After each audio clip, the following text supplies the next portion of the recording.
ഞാൻ വിശ്വസിക്കുകയും കണക്കൂട്ടുകയും ചെയ്തിരിക്കുന്നതും ഞാൻ വിശ്വസിക്കുന്നതായിരിക്കുന്ന കാര്യം. എല്ലാവരും അങ്ങനെ വിശ്വസിച്ചോളണമെന്നില്ല. ഞാൻ വിശ്വസിക്കുന്ന ആയിരിക്കുന്ന കാര്യം 2025 കൂടെ മഹാപീഠ കാലഘട്ടം ഭൂമിയിലായിരുന്നു. അപ്പോൾ 2025 കൂടെ തന്നെ മഹാപീഠ ആരംഭിക്കുന്നതിനോട് ചേർന്ന് തന്നെ സഭയുടെ ഉത്സവമാണ് നടക്കുന്നത്.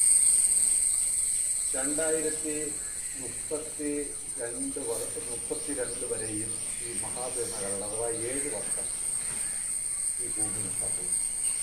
2032 വരെയും ഈ ഇരുട്ടിൻ്റെ കാലഘട്ടമായിരുന്നു.